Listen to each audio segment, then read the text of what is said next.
Mr. Seifeldein served on the Alexandria City Council from 2019 to 2021. He is a former attorney at the U.S. Department of Labor, and he served on nonprofit boards working to expand healthcare access in Sudan. Welcome, Mr. Seifeldein. Thank you for being here. Thank you for having me. It's great to be with you. This is a really good opportunity for our viewers to get to know you. And I wanted to talk about this because you previously worked on the Alexandria City Council and you just resigned as a lawyer in the federal government in protest of the Trump administration.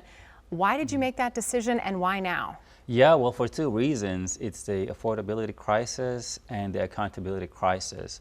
I saw what the Trump administration did to our democracy and our civil servants, and then the memo started coming down as to what the department was going to be doing, and that's not why I became a lawyer. So I decided to take the fight to them, and that's why I decided to run for Congress.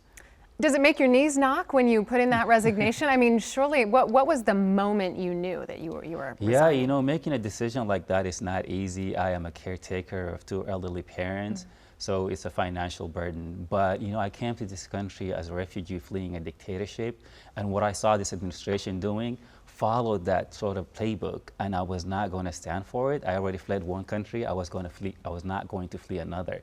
And that's why the decision wasn't easy, but I knew it was the right decision to make. I was going to step up and make sure that I protect my community, my family, and the democracy and the nation that gave me safe haven. I wanted to build off of what you just said because you first arrived in Virginia as a Sudanese refugee in middle school. That's correct. Yeah, I went to a child. And so, well, you know, how has that shaped how you want to be as a public servant? Yeah, that's a really great question. You know, I came here not speaking the language at all, so having to learn that. I went to Luther Jackson Middle School in Fairfax County, and learning the language, the culture wasn't easy. But at the same time, I really had to grow up quickly as a first-generation immigrant. So at the age of 16, I had to work at McDonald's alongside my mom and siblings, and we're a big family.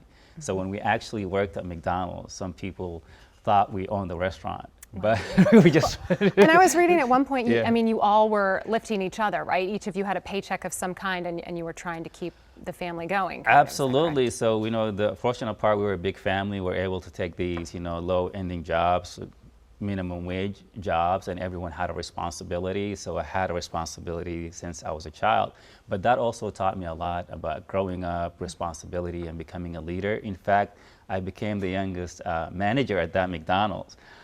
Which also taught me a lot, lessons about life itself and how to serve others.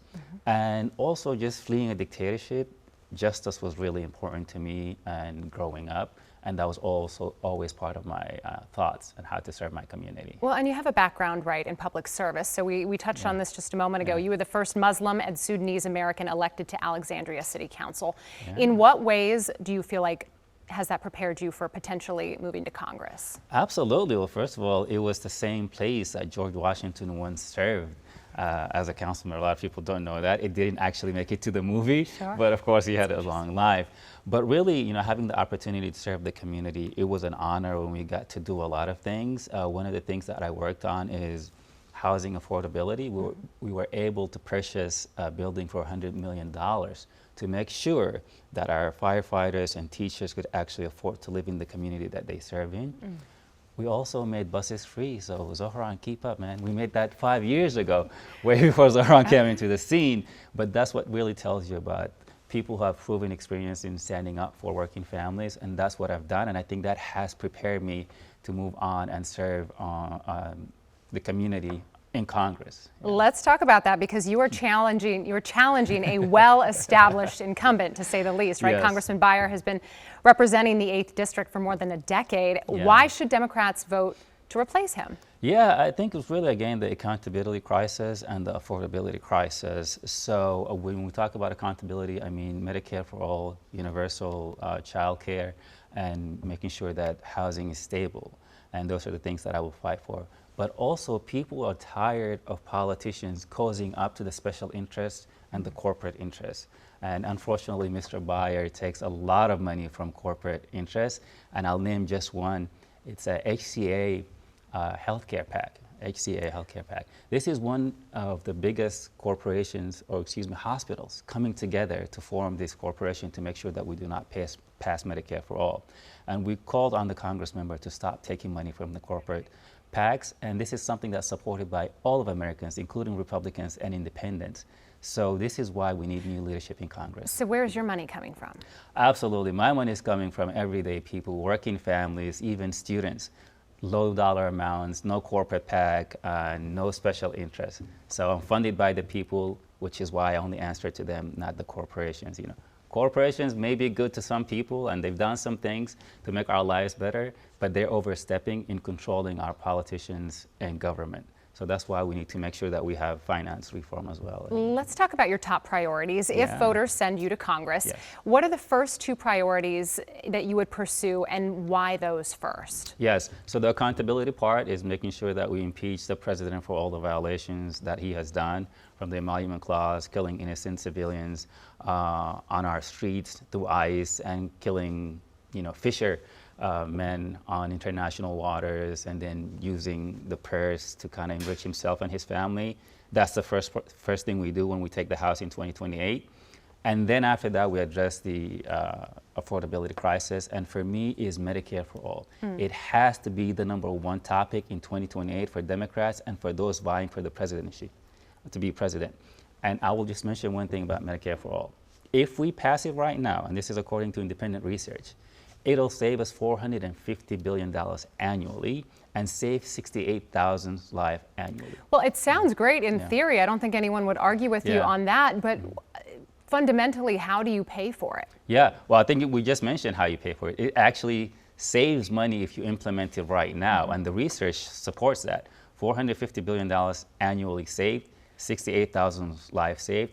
Even Libertarian, the Koch brothers foundations, ran a report as well, and they verified that it actually will save trillions over 10 years. So the reason it's not getting done, it is because both sides of the aisle are taking money from corporate interests, and that's why we really got to tackle that issue. It is the root of a lot of problems in politics, but it's doable and it saves life. I'm not sure why it wouldn't be the #1 topic. It just makes sense. My immediate thought coming to mind is, where would you get bipartisan support for that? Yeah, most of the good thing is that most Americans support it. So again, it's the issue of they're representatives in Congress. I'm thinking of your Republican counterparts. How do you get them on board with something, as polarizing as universal health care? What would your strategy be? Yeah, well, so first of all, I don't think it's polarizing, given that the reports show that most Americans support it.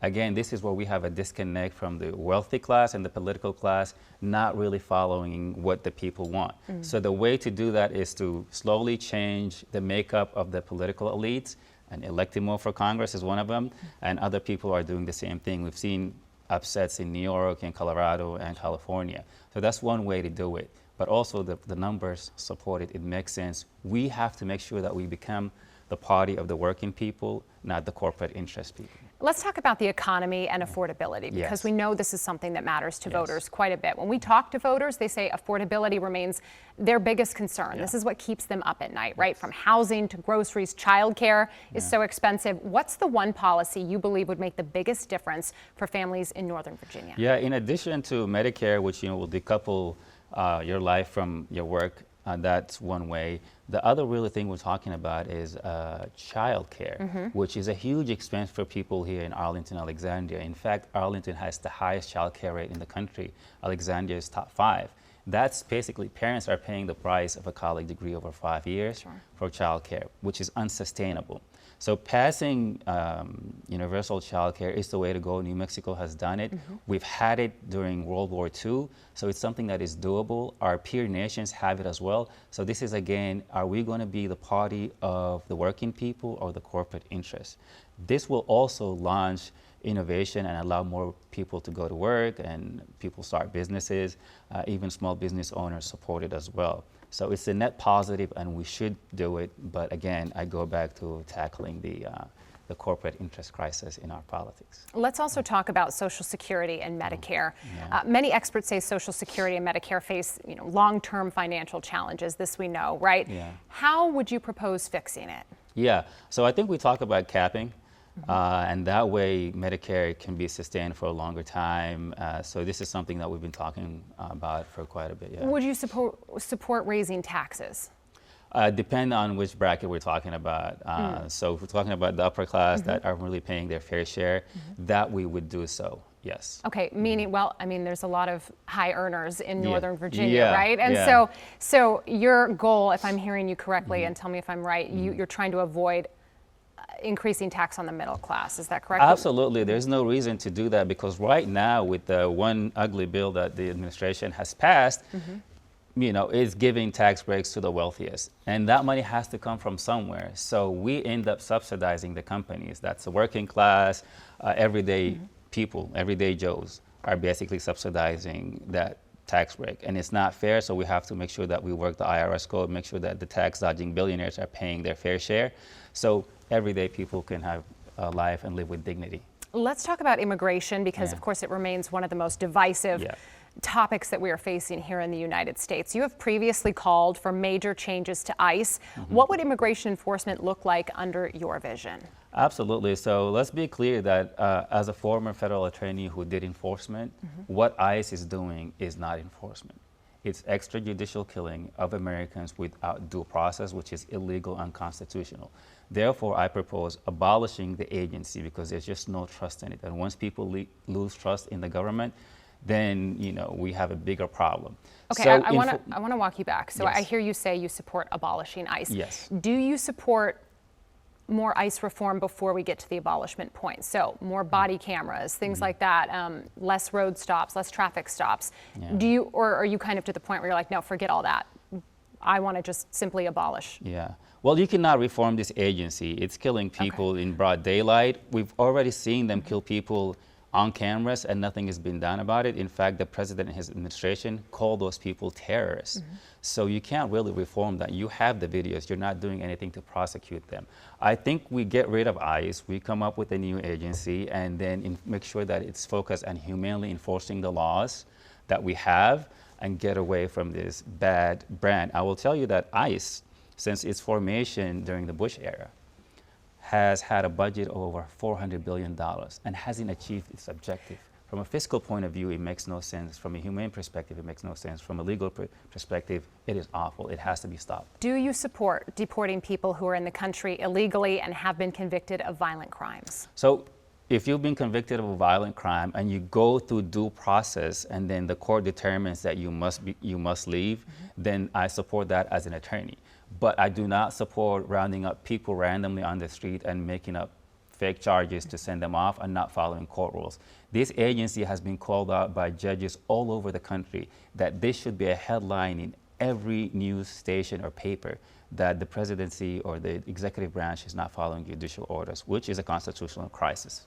To put a bow on it, how would you balance stronger border security with immigration reform in practical terms? So in something that you would tell people who could be voting for you? Yeah, so look, I said people vote your conscience, you know, but again, this nation is a nation of immigrants. It cannot function without immigrants.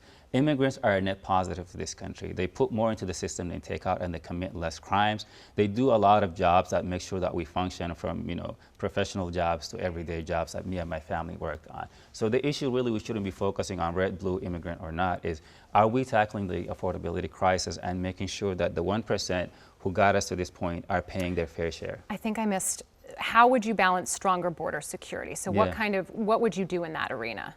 Yeah, I think we continue enforcing. You know, as a former federal former federal attorney, we do enforcement, but we do it the right way and the humane way. This court right now, this administration is not following the law. So we got to get back to basic things, follow the law, and we welcome people that want to be here and do it the correct way. We're running out of time. I wanted to get this question in as well. Iran, tell me what you think about the current conflict.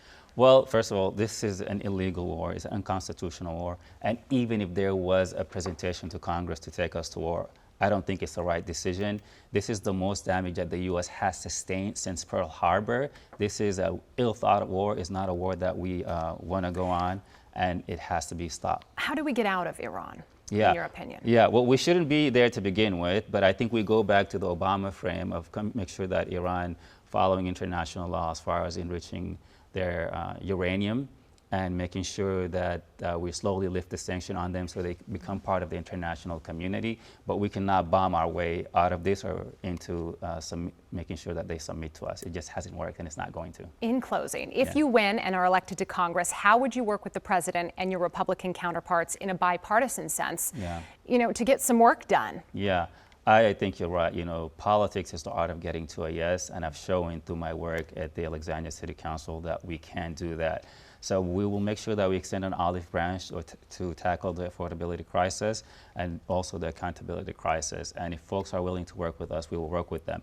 But if folks want to, subvert the Constitution and go the other way around, sometimes I believe in speaking their language, and that's why I think we need new leadership in Congress, because some of the Democrats right now are too passive in their opposition. I'm a fighter, and I've shown that throughout my career. Final word, anything I've missed that you'd like to add? Yes, vote more for Congress. Visit our website, moreforcongress.com. Look, if you're looking for change, if you're looking for new leadership to address the affordability and the accountability crisis, it's time for new leadership. The old ways aren't working, and we've seen the consequences of that. So I think it's time to send new fighters to Congress, and I've shown that I can do that throughout my career. My whole career has been about public service, and I want to continue that. I'll be honored to serve Virginia's 8th District in Congress. All right. Mr. Seifeldein, really appreciate you coming in to talk with me today. Thank you. Thank you so much. It's been a pleasure.